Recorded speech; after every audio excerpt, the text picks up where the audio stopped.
Hello, everyone. Welcome to episode 150 of Chatting with Anthony. For this episode, the prompt is, if God is true, does that make every man a liar? I'll start by saying that every single human being to ever exist has denied God by both our words and our actions. Um, and I take that back partially. For those who were never at a level of consciousness to really do that, that's another story. At least I believe, I don't know if maybe there's something biblical about how a toddler without proper consciousness can do that. I don't know, but that's just my interpretation of it. Essentially, pretty much every human being with the ability to walk, talk, and think, at least semi-properly, however you want to measure that, has denied him at one point or another. And according to biblical standards, if you deny him once, then that's what is attributed to you. That is what you are owed, essentially. And when I say what you're owed, it basically means hell. And there is variance within that. There's a difference between a 7-year-old, like the same exact words and actions can come from a 7-year-old versus a 20-year-old, assuming that they're, fully functioning people. The 20-year-old, I believe there's more wrath upon that person for that action. Now, again, God judges righteously, and he will assess the situation as should be assessed. But that's just my interpretation of it, at least. Now, within that, again, we all stumble, but God still uses us as imperfect vessels. He called Peter the rock that he would build the church upon. Again, I'm paraphrasing when I say that, but regardless of that, Peter's the one that denied Jesus 3 times. When Jesus was captured by, I think it was the Romans, but when he was captured and was essentially awaiting what would essentially be the crucifixion, Peter denied him 3 times, and then Jesus looked straight into his eyes after it happened. And then Peter was so upset with himself that he went and cried over the situation, because he had previously said, I will not do that to you, when Jesus told him, you will do that to me later on. But Jesus used him mightily. And I guess for a moment of humbling for all of us, and again, I'm generalizing when I say this, but I think he used Peter in a mightier way than he will use me, and then he will use most of us. I said that in part because, Peter's story is essentially etched into human history. Not to say that ours can't, but ours probably aren't going to end up in a book as famous as the Bible. But he called Peter a solid rock, which is interesting considering what I just told you about his track record. But God is the only solid rock. And the reason that he was able to comfortably call Peter a solid rock is not because Peter's the only human solid rock. It's because Jesus was going to work through Peter and effectively, by working through Peter, he's going to effectively instill his own virtues on him and allow for him to exhibit those to other people. That's not to say that he became God, but he, as all Christians should, became God-like. Again, imperfect, but our walk, almost like going to the gym, now, in fairness, when it comes to going to the gym, like the muscle that you'll put on, it will go like this, but it's going to eventually do this. And there is a maximum point, but I don't think most people really reach that maximum point, so it'll probably just end up looking like this. With our spiritual growth, I don't think there is necessarily this. There might be, I'm not 100% sure, but it should look much more like this. It should look like the stock market over the last 100 years or so, or however long. Because the Great Depression involved the stock market. I hope. Might have just made myself look dumb. I'll have to figure that out after this episode, because I'm not going to cut that out.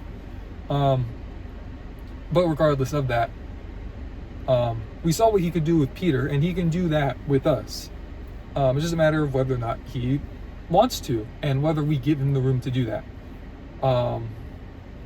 He sees past the lies that we tell ourselves and the lies that we tell others, and he again, when I said in the last episode that he correctly judges, he understands the when, the why, the how. As bad as what Peter did was, there probably was some good reasoning, not good, but like legitimate reasoning for him doing it. It probably wasn't just screw him, given everything that Peter did for Jesus while he was, alive and well, if that's a good way to put it. For him to do that, there was probably so much going through his head. Like, there were probably very high levels of anxiety, overall stress as a result of that, confusion, probably, almost definitely clogging his decision-making abilities. But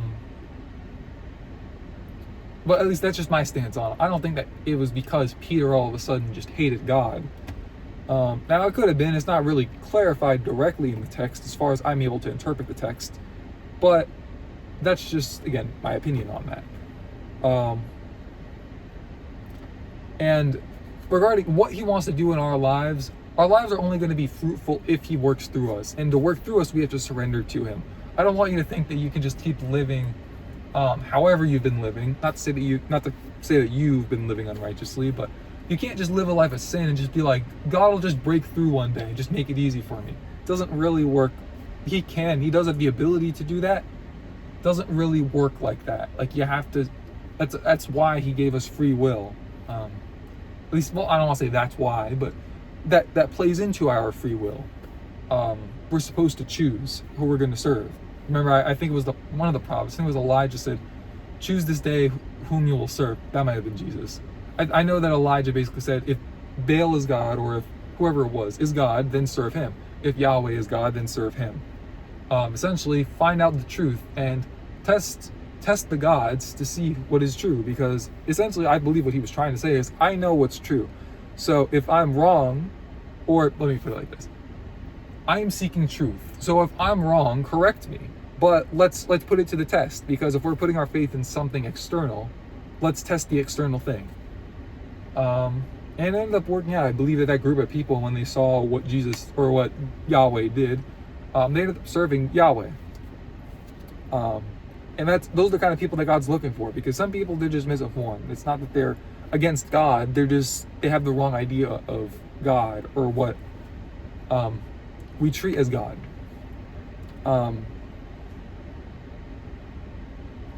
And in regarding to becoming, surrendering over to him, there's a level of knowledge that you need to have. Like, the truth needs to be taught, to some extent at least. My pastor likes to use the analogy of, there is no in between. You're either a saint or you're an ain't.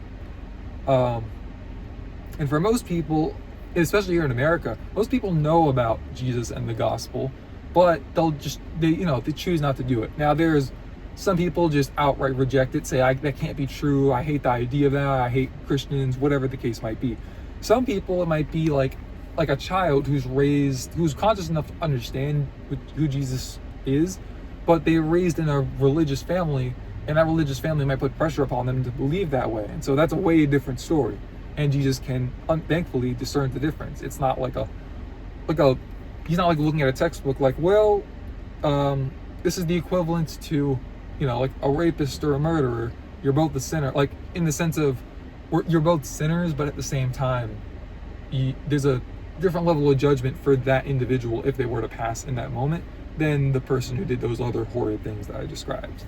Hopefully those words don't get this video demonetized or whatever. I don't even know. YouTube's interesting with the way they restrict videos. But yeah, that's all I have for this episode. So thank you guys for watching. Stay safe. God bless. And I'll see you guys in the next one.